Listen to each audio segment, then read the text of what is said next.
Good morning, everybody. Thank you for coming.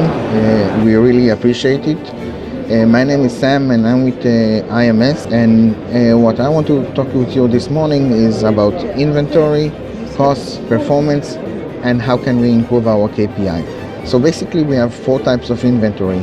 The first one is obviously raw material, one of the expensive costs of inventory that we have in our books. The second one is in-process inventory, basically inventory that will turn into finished goods. The third one is finished goods, meaning the products that the company wants to sell. And the last is technical inventory, aka MRO, maintenance, repair and operation. The next thing I want to talk is what are the considerations when we need to take it when we come and determine what are the levels of inventory we need to hold. The first one is manufacturing. We need to make sure that we have enough raw material, MRO material to support the manufacturing. We cannot afford any downtime in the manufacturing process. The next one is sales. We need to make sure that we have enough finished goods to support our sales and sales forecast. The next one is regulation. We need to make sure that we maintain and all the requirements in terms of the regulation of this sector or product. We need to take into consideration also the seasonality. And I'm talking about seasonality not in the context of only weather, but we also need to consider earthquake, volcano, tsunami, which basically may impact the demand for our product.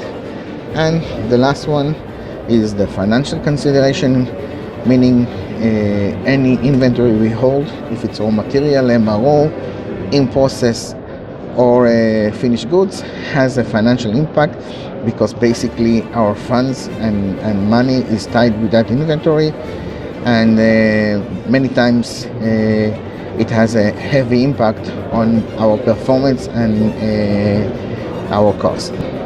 The factors impacting on inventory costs. One is the cost of capital.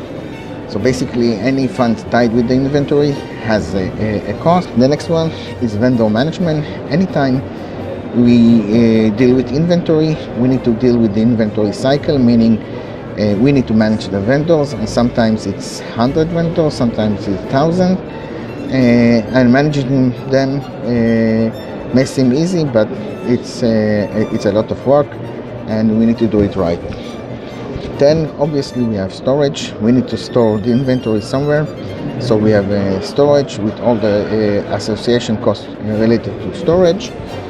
And the last one is depreciation, meaning depreciation of the inventory, cost of damage and cost of lost or loss. Now I want to go into details a little bit about the cost of inventory, and basically I have divided it into two main groups. One is inventory in terms of direct cost, and I'm sure everybody is familiar with this cost, but I'm not sure we are aware of it or take it into consideration when we take the day-to-day decisions. So the first one, we have license and special permits if we need to maintain in order to build the inventory. Then we have loss and damage. We have order management, vendor management, storage, software and computing, rent that we pay for the warehouse. Then we have dead inventory, which means we have an excess of inventory that we bought or inventory we are not using. And then we have insurance, which relates to the rent and relates to the inventory that we have in our storage. Please feel to stop me if you have any questions. The other group of cost is the indirect cost. Okay. Now, I think this one is very important because we usually tend to forget it, although we are aware of it. And here we have the alternative cost, which means every inventory has a finance tied to it, and usually we tend to say that the cost of inventory is the cost of borrowing money. And we'll see in a few seconds or few minutes that we have an alternative cost to that, and it's much, much higher than the cost of borrowing money. We have exchange rate, meaning exchange rate risk that we have with various vendors that are transactioning in different currencies. We need to pay them. And then we have inventory in our stock that is influenced by the exchange rate fluctuation that we have on a daily basis. We have bank fees. Now, if I would ask you what is bank fees, you would never consider it as cost of inventory, but basically bear in mind when we pay suppliers, okay, we have bank fees associated with that, and that's part of inventory. If we would not have inventory, we would not have that cost. Audit. Can someone tell me how audit is related to cost of inventory?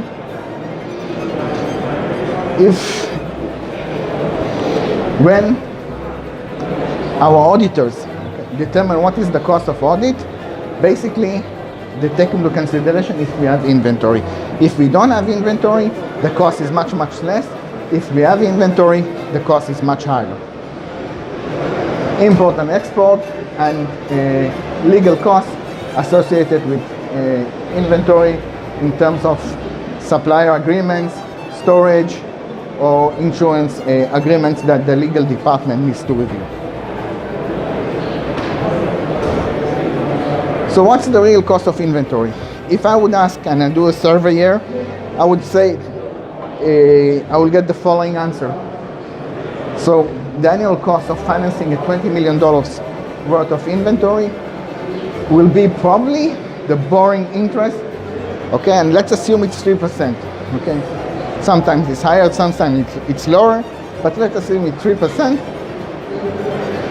Most of the people will say that the cost of inventory, financing the inventory, will be $600K. We'll see in a few minutes if that's the way we need to look at it. What we say, or what I'm trying to make a point is, if we had $20 million of inventory tied into our $20 million tied to our inventory, the cost is not that 3% borrowing cost. The cost is what we could do with this money, okay, for the company in terms of getting a better yield on the 3% that we are paying the bank. Usually, the alternative cost would be 15%. It's an average between 10 and 20, meaning that the company's management would take this 20 million and invest them in other areas or other projects that will yield us 15% yield, meaning the real cost is not 600, it's actually 3 million. Okay, and that's a major change in concept, because when we look at financing, it's not that how much we pay the bank, it's what we could do with this money and probably invest it in other places that would yield at least 15%. And if I continue with this, so the alternative cost is 3 million. I estimated the other cost that we mentioned before, also as 15%, it's another 3 million. So we have about 6 million. Compared to the 20 million, we come to a conclusion that the cost is 30%. Now, even if you don't agree with me and do this calculation alone at home, I'm sure you'll get a figure which is not far from that. Okay, I can tell you that there are companies that the figure is much, much higher, because the alternative cost is much higher. So when you go to these companies, they'll say, okay, we will not go into projects or programs that the yield is at least 20 or 25%. So what can we do?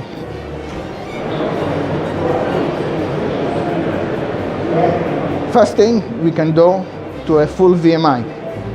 So I'm sure everybody is familiar with the term VMI, Vendor Management Inventory, meaning having the inventory managed by someone else in terms of planning, sourcing, procurement, and financing.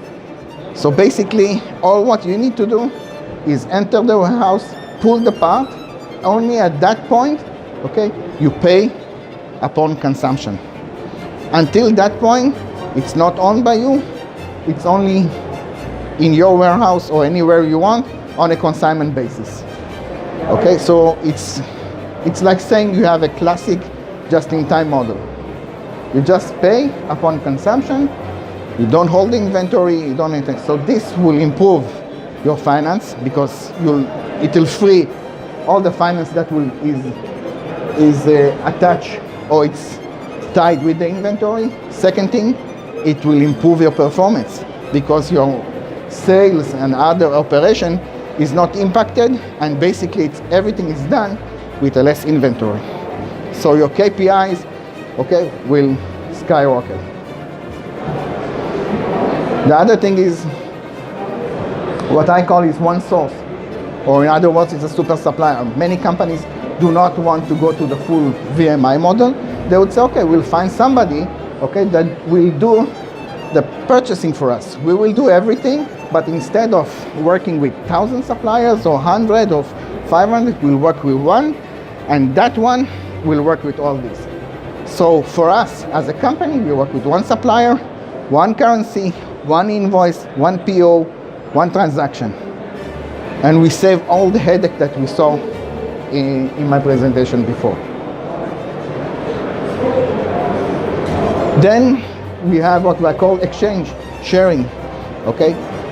This is not relevant to the whole categories of inventory that I mentioned, but basically we can share inventory with other clients.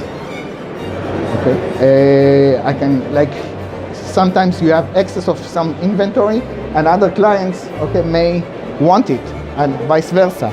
So if you have a platform that you can share this inventory, it will reduce your costs drastically and basically reduce your inventory and improve your performance. The last one is semi-VMI, meaning there are companies that do not want to go to the full VMI, but only one part of the VMI, if it's in terms of finance or in terms of doing the planning and sourcing, but without the finance part of it. Anything between the full and the semi is okay, and that will also reduce your inventory, reduce your cost, and probably improve your KPIs.